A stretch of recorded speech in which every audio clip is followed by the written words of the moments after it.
Welcome, ladies and gentlemen, to another episode of Unscripted Table Talk. Episode number two, actually. And glad to be back for a second time. Made a few minor adjustments. We think it's going to be good. Yeah. Today we have a few topics to be discussed. One, LCBO, Liquor Control Board of Ontario, and the cannabis lottery, which took place a couple of weeks ago. Then we have some things to discuss on that as well. If that's what you want to hear today, stick around and let's talk about it.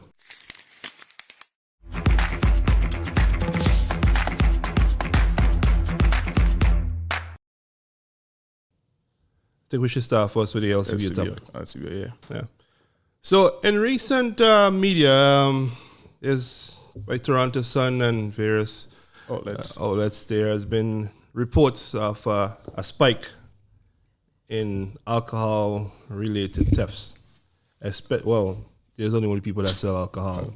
Well, beer stores sell beers and whatnot, but expensive alcohol, they sold at LCBO. Whatnot. So they have been the victim of a string of very, aggressive theft recently, and it has been brought to the media attention because it has gotten to this point a bit out of control. Yeah, they said from 2014 to 2018, 9,000 thefts. So that's in a 4 or 5 year period. 4 or 5 years. 9,000 thefts. That's a lot. Yeah. that's more thefts than the days in those 4 years. So I mean, who are the people that are committing these crimes? I mean, reports out of what's that place? The Star. Yeah, saying that it's maybe opioids. Yeah, that's doing these thefts. But I beg to differ. I believe people just want to do it for profit. Yeah, there's a profit motive in it, because if you're a drug addict, chances are you may not be as organized as some of the stories I'm hearing that have been occurring at these stores. And it might be more violent too. Yeah, I mean, they might come in, they might take 1 or 2 bottles what they can fit in their pocket of their jacket or something and walk out. From what I've heard, like, people literally walk in with duffel bags, take liquor off the shelves and walk out. Yeah. Put it in a bag, walk out. Like they own the place. Wow. I mean, I don't think that's the work of a drug addict. Yeah. I mean, it's more like an organized. But if to make money from that, they gotta sell it to individuals. They can't sell it to establishments. No, I know, especially clubs and whatnot. They have, they buy in bulk from the LCBO for one, and they will get a better rate than me and you walking in the store and picking up a bottle. Yeah. So it must be that they're selling to individuals, or maybe after hours liquor delivery service. Yeah, maybe. I mean, I know a bottle of Hennessy costs $60 on a regular day. Yeah, regular bottle. But if you dial it at night, try to dial a bottle at night, it might cost you $100. Yeah. I mean, that's the only way, unless you can drink all that alcohol. It doesn't make sense for you. But one thing, I've never seen it on Kijiji though. No. They're smart about it. I don't know if Kijiji filters that kind of stuff. I don't even know. That's a good question. Yeah, I actually searched and I've never seen it. Like we search Kijiji, would we find alcohol for sale? I mean, individuals are not supposed to be selling alcohol. Yeah. I don't think that's part of Kijiji policy to be selling drugs and alcohol. So maybe it's been filtered out if they tried to put it on there. I mean, that's maybe there's some dark web that we don't know about. I don't think that'd be interesting to know where these bottles end up, because I mean, if I can get a bottle of Hennessy for $20, I mean, why not, right? I'll take it. Yeah, drink all day.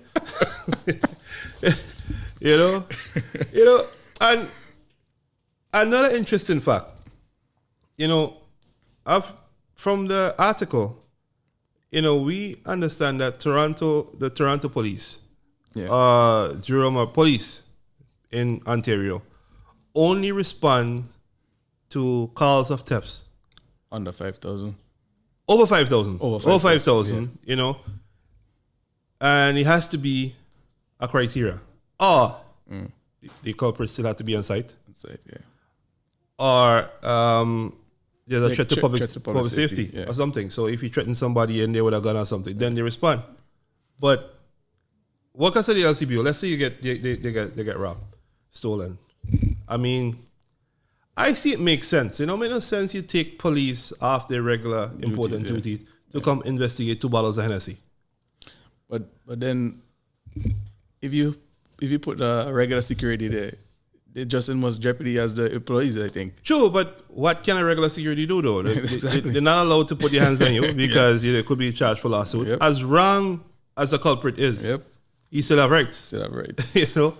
Yeah. So, I mean, yes, security can be a visual deterrent. Yeah, but you know? They're pretty sure there are cameras in the store. There must be. Yeah. That is not stopping anything. You know? So what is it like, you think is like to work at the LCBO as an employee and seeing this every day? I mean, at some point, this what's next? You know, are they gonna go after the cash register? I just, you know, I hope that they keep it to the alcohol and take the alcohol and leave without hurting anyone. Yeah.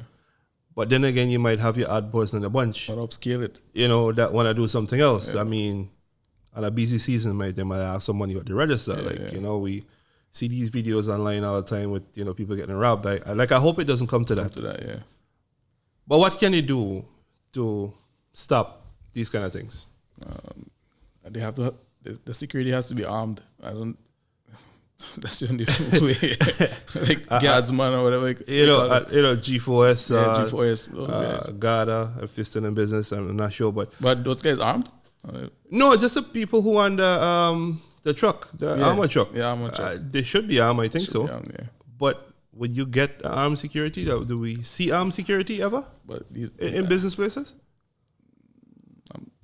I don't think I've ever seen any. No, I've never seen Carrie Carl ever walk into a business place in this country and see a security with a gun. Yeah, never seen that. That's something to probably do some research on because. But that's needed at the LCBO, I think. Yeah. Because stuff can get pretty. Yeah, I mean, you know, by now people realize how easy it is to walk in and walk out. You as an employee, I'm pretty sure they as an employee are not allowed, you know, by law to put their hands on people. Them, I mean, you're putting yourself in jeopardy or whatnot for a bottle of alcohol and, you know, they're going to write that off anyway. So maybe that's the mindset of the criminals and whatnot. I mean... And for a place like LCBO, because you don't know who could be addicts or not. I mean... You don't want to touch them, so I think... That's what I'm saying. You don't know what they have. You don't know what they have. Probably have rabies. I don't know. I mean, just using rabies as an example, I'm pretty sure they don't. You don't know, So, you know... I mean, if somebody is on drugs or they're feeling for something, you might not want to be in the way of that person because they're driven by forces beyond your control. Yeah, that's why it's a regular security can't cut it. Yeah. You have to have armed security there. You have to have security. If the cops doesn't have resources, they got to put armed securities. I don't know how they're going to come up with that. Yeah, but what exactly are you going to do, really? I mean, you're going to discharge a firearm in public? I mean, if they see people with gun, people will get more... scared to do stuff. They might bring their own guns. You know? Fire off. Yeah. You know, you're growing up watching like Looney Tunes. Fire for fire? Yeah. Bugs Bunny and the one with the beard. I don't afford those guys. Yeah. You know, be that kind of standard. Man. You know, these things, you know. But I think I fight fire with that, man. Right. But, okay, imagine this. You're inside the LCBO. You went to pick up, you know, leave your house to go pick up some alcohol for your own personal consumption. Yeah. And you're in there and seeing this type of behavior, people walking in the LCBO, taking up bottles out of the shelf and just walk out. How that make you feel? Unsettling, man. I know, like you just witnessed like somebody just come in, pick a bottle off the shelf, walk out. But yet you have to go up to the cash register and pay for yours. I mean... Very unsettling. Yeah, you know? I mean... Should you get a discount at that point? You know. Air miles. yeah. You like some bonus miles. Oh man. These things are, the stuff you don't hear in regular. It sounds funny, but it's serious. That sounds funny. Yeah, it's serious though. But I could imagine how someone would feel traumatic it is. Like, people come in there with kids. Yeah. To pick up their thing, and they see that type of behavior. Yeah, what are we exactly, training the kids? Training the kids. Yeah. And another thing too, like the type of liquor that are being stolen. High end liquor. Yeah. I mean, some places that I go, popular liquor, like Hennessy, Ciroc, and those mainstream things. Like the top chef stuff. Yeah, you have to ask for it. They go to the back and they bring it out. I think that's the reason why they do that. Not that these alcohol are expensive, but they're popular. Yeah. Popular things attract attention. Yeah. The wrong type of attention in this case, but that's what it is. And they can't put all the liquor in the back, so. No, yeah, some gotta stay on the shelf. These things, I mean, people, lost my train of thought, but people, violence these days. Yeah. Are these the same type of people that, are stealing at the LCBO? Because these kids, they wanna pop liquor, they wanna do this. Yeah. They wanna pop bottles. The same bottle of Hennessy, Ciroc in the club. In the club, like you pay $60 for, it costs $250. Like 300 some places. 300 and whatnot, depends on where you go. Yeah. And these are the kind of things that we look at these rap videos and music videos. These are the kind of liquor that are being promoted. And maybe they can't buy them on a regular basis and they want to do the same. Yeah. Maybe these are some of the same people that go into the LCBO and commit these crimes. Yeah. It's a possibility. Yeah. Because I do not think it's driven by opioids. That's what they said in Manitoba, right? Yeah. Yeah. Or whatnot. And opioids to me is like addictive drugs. Yeah. Not weed. Not weed. Like, I've seen people smoke weed. They get hungry. I don't think the LCBO is the first place somebody who smoke weed might want to go. I mean, if I see McDonald's, the same type of behavior at McDonald's, then we know. Or pizza, then we know that's, weed is a problem. I don't think weed is one of the contributing factors of this thing. I mean, it's much more on a higher scale. Well, and they said it's mostly happening in the urban areas than rural areas. Okay. So we know that they don't care because the urban areas are more populated. Yeah. And more people will be in the LCBO. And they're not going out of town, they're doing it right here in the city. So people in their own neighborhood doing it. Wow. That's interesting to know. I mean, numbers don't lie. Yeah. I wanna if you get caught, let's say for some strange reason, you're a known criminal. Maybe the police are in the neighborhood one day, they show up to the LCBO and you give them a tape of someone walking out with the alcohol. And they decide to arrest that person. What would become of that person? Like, is it a waste of resources to pursue that case? Let's say, for example, 2 bottles of Hennessy, $120. How much resource and manpower would it take to arrest somebody for $120? Fair amount. Yeah. Pretty sure police don't make $15 an hour. So how much of a time it takes for booking and processing at the crime and, to paperwork, bringing them in front of a judge, feeding them for how much days they're in the precinct and whatnot, and charging them. How much paperwork goes into processing a criminal? A lot. For, 120. I can see why they say under 5,000. I mean, it makes sense. Yeah. for them to do that. I mean, they will get the money back in insurance, so I guess. Yeah, they incrementally raise the price of other products. Yeah. To try and recoup some of that money. And that is probably one of the reasons why prices keep going up, secretively. Yeah. Because they could put a 25 cents here and something else, raise something there, and incrementally they make back, But LCBO is a cheap company regardless, because through the grapevine we heard that they don't really hire people full time. True. They hire you on part time, and they have you of no more than 35 hours per week. Yeah.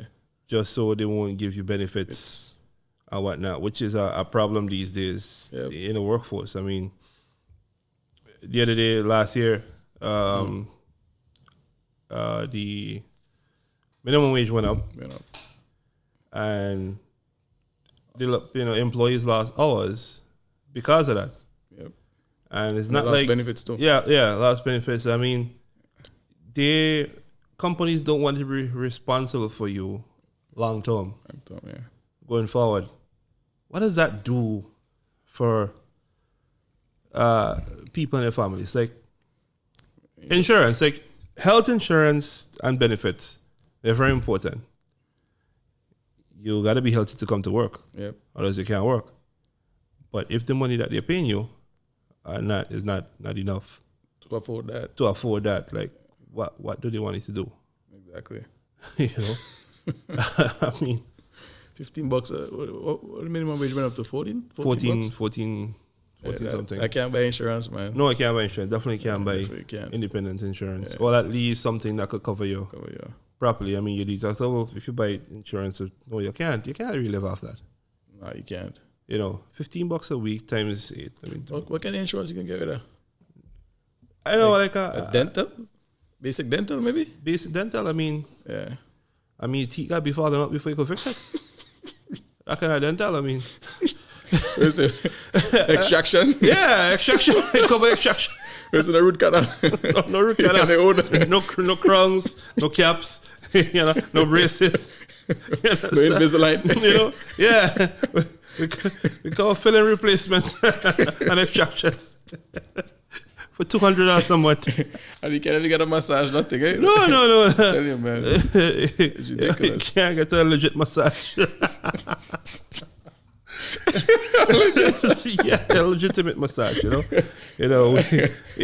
all drive around in the city and we see spas. So many, especially on Shepherd Street, so many spa and massage places, but we're not licensed. You don't give receipts. Oh man.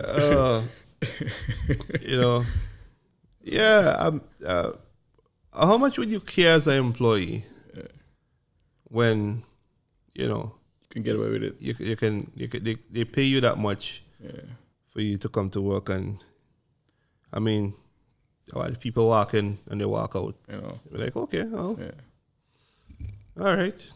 Yes. So to add to that, I don't think LCBO is going to do anything drastic to fix this problem, because they treat the employees bad, I think. Yeah, but I wouldn't want to be in the LCBO while these things are happening, That's true. True.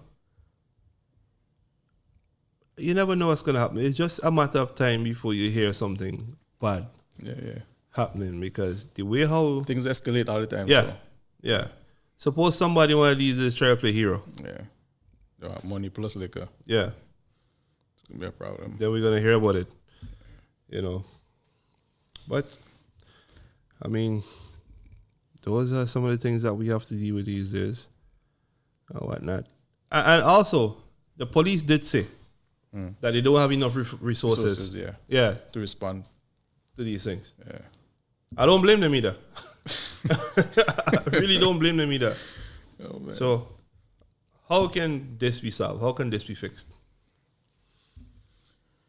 Like I said, man, armed security, that's the only thing. And I don't think SB is going to put money into that. I don't think they're going to do that. No. So it's going to continue to happen until they put officers there. Yeah, but are they willing to pay for police? Like that too. But then again... But it's owned by the province.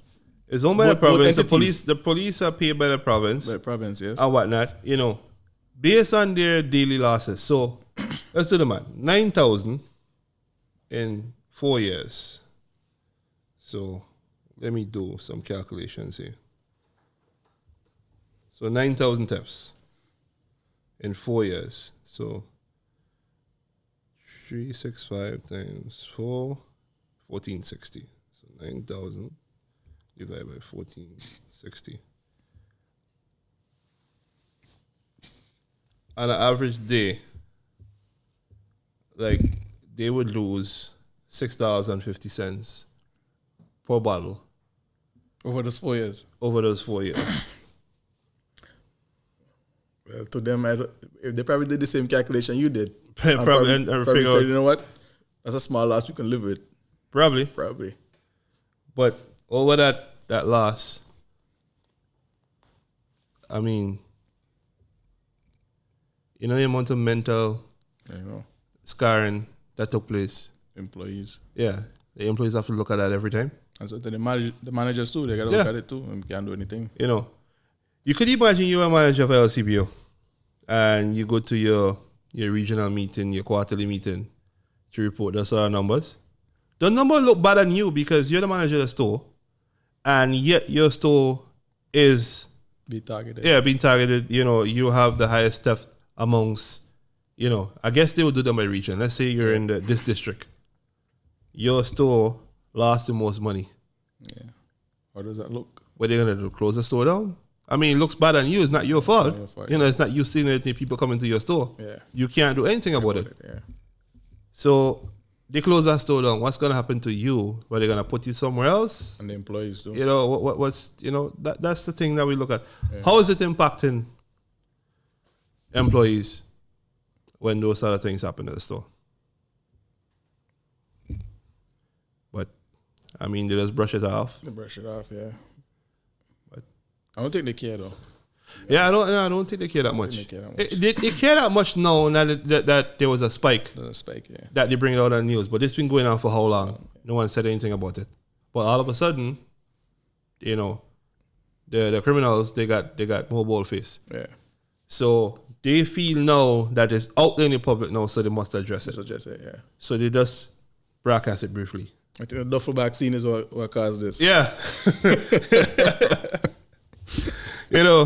And for folks who don't know about the whole duffel bag scene, like people walk in there with a duffel bag and just take liquor off the shelf, put it in a duffel bag, break some, and walk out with it. Like if it was theirs, they put it on there.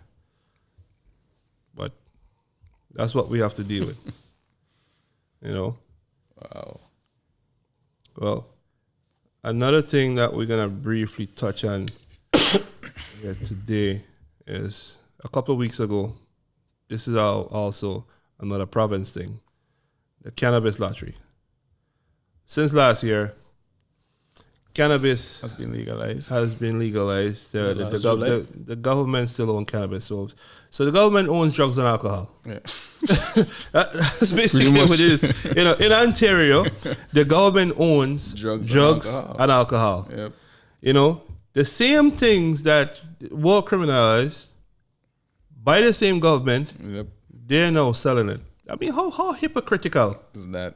And can you be? So many people have senseless charges placed against them for this because of a spliff. Yeah, petty drugs.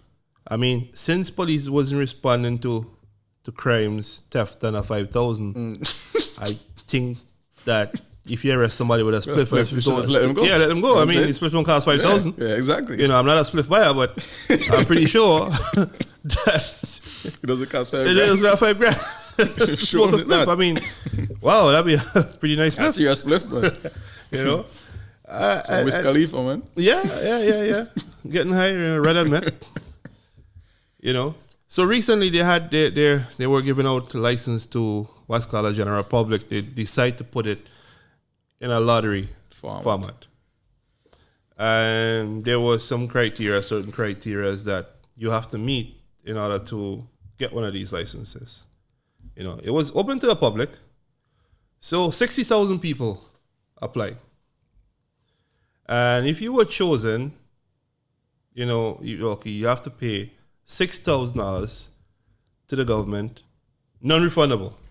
Not guaranteed that you're gonna get your license, but you were chosen from 60,000 entries. From the 60,000, 25 of them were chosen overall, countrywide, and 5 provincially. Five provincially, in Ontario. So after you were chosen, you have to come up with 10 grand. Well, yeah, the $6,000 plus another $4,000 for a store license fee. So it's not an online store. You're not allowed to sell it online. It has to be like a brick and mortar store, and you have to have that. And all of that. So I think they made some money. Oh, yeah. It was a cash grab. Of course, it was a cash grab. Yeah, I think they made some money there. Yeah. But from the 5 people in Ontario who got chosen, I mean, if they physically don't have the money themselves, the people who have the money that were willing, I mean, you could accept financial backing. It doesn't have to come from you. Yeah. But you have to show a $50,000 credit line. I mean, that makes sense because you have to upkeep a store and whatnot. Yeah. Those licenses are like 5 golden eggs right now. It is. I want to know those guys. Yeah. I want to be friends with them. I want to be partners with them, Like I got like $100 put aside. I mean, but I invest, grow my investment. You gotta start somewhere. Yeah.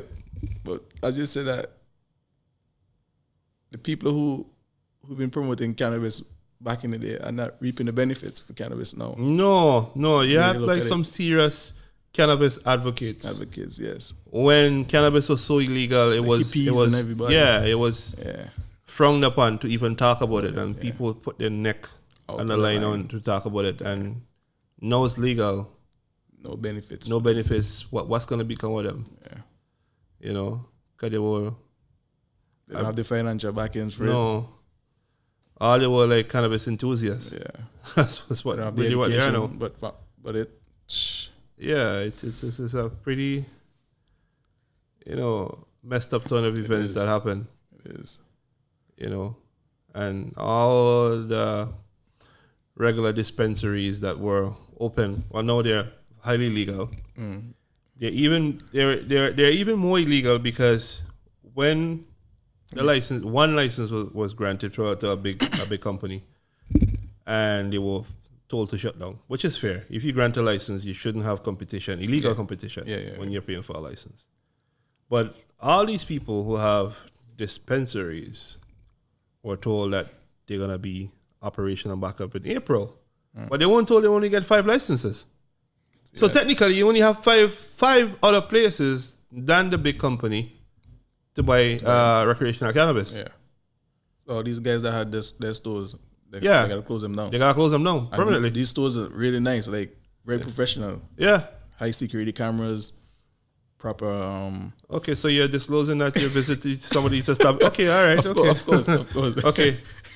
Went to look, obviously, to window shop. Yeah, window shop. Yeah.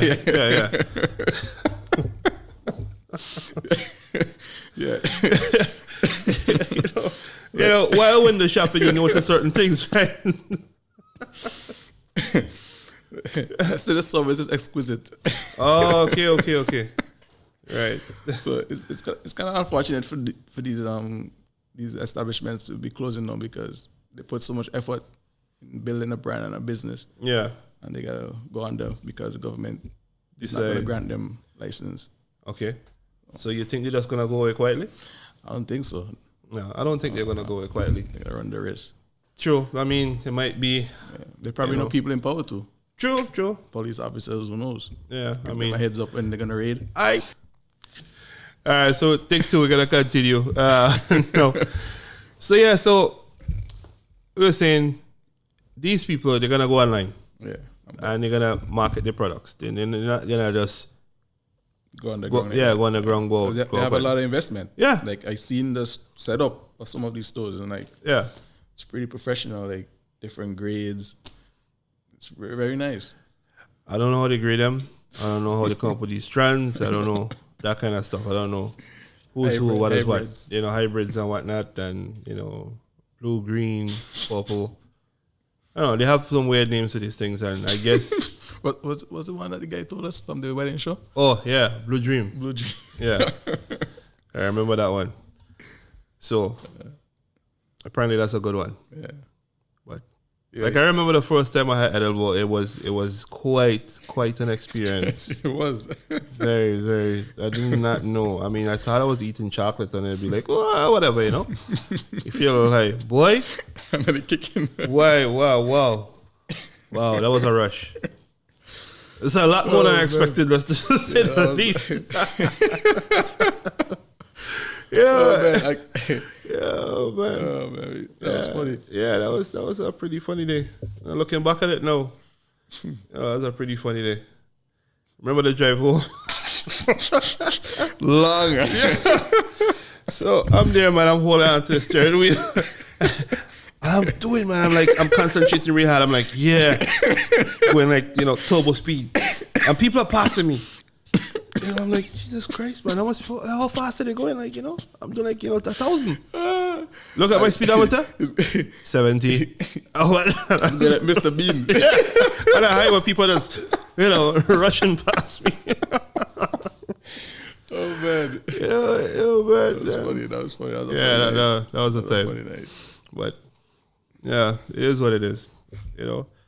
So and we had munchies after that. We didn't feel like going to the liquor store. No. We went to get barbecue chicken. Barbecue chicken. Yeah. We did not go to the LCBO to rob the went to get food. Oh man. So, I mean, the government made some money. Yeah. They will continue to make money. That's what they are, the government. But I just think it's unfair in terms of what they promise people and what actually happened. Yeah. Because people were really, really looking forward to, not having restrictions with cannabis anymore.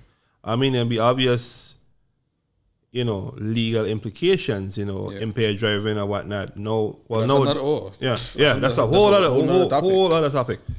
Because now police gotta test for whether you're impaired by paraphernalia, alcohol. And it's because marijuana stays in the system for a while, so they gotta have like a system that's gonna detect. Because I heard that if they test you for alcohol, no, you do a breathalyzer, you over the legal limit, they're obligated to test you 4 hours after to make sure that, because your body can only process so much in 4 hours, right? If you're still over the, then they can charge you. I heard they could come to your house too after the fact. Yeah? Yeah. How they can get in? Who can open the door? So you are telling me if I'm in my bed, you're knocking my door for come? No, officer. I don't know how that gonna work. You're going too far, the officer. No. Yeah, I heard that they could knock your door. They could come to your house after. Yeah. After the fact. Yeah. I come test you. Yeah. That's what I heard. Well, you gotta have some friends, man. Go visit some people. I'll get a hotel room. Man, this thing is. So the government is making money off cannabis. And making money charging you for cannabis. And whatnot. Yeah. But that's something. So, tonight's show was, mainly about the government. Yeah, about the government. And Ontario. Ontario. Yeah. Oh, man. So, well, folks, these are the kind of topics that we talk about. This is episode 2, Unscripted Table Talk. Make sure to like, subscribe, visit us on a different social media platform, Unscripted Table Talk Show podcast. On Instagram, Twitter, Facebook, and visit our website, uttshow.com. Glad to bring you another episode, and we'll bring you lots more in the future. We're gonna have live call-in. Yeah, soon we're gonna integrate live calling. You can call. We're gonna put the number up on the screen. You can give us a call. Send us an email. UTT Show podcast. You know what? No, not yet. Not yet for the WhatsApp. Yeah. We probably do Facebook Messenger or something. Yeah. That's better. Yeah. So you can send us your questions or if topics you want to hear in the future. UTT Show podcast at gmail.com. or hit us up on the various social media platform. And don't forget to like, subscribe if you like what you heard today. And see you in the future. All right. Alrighty.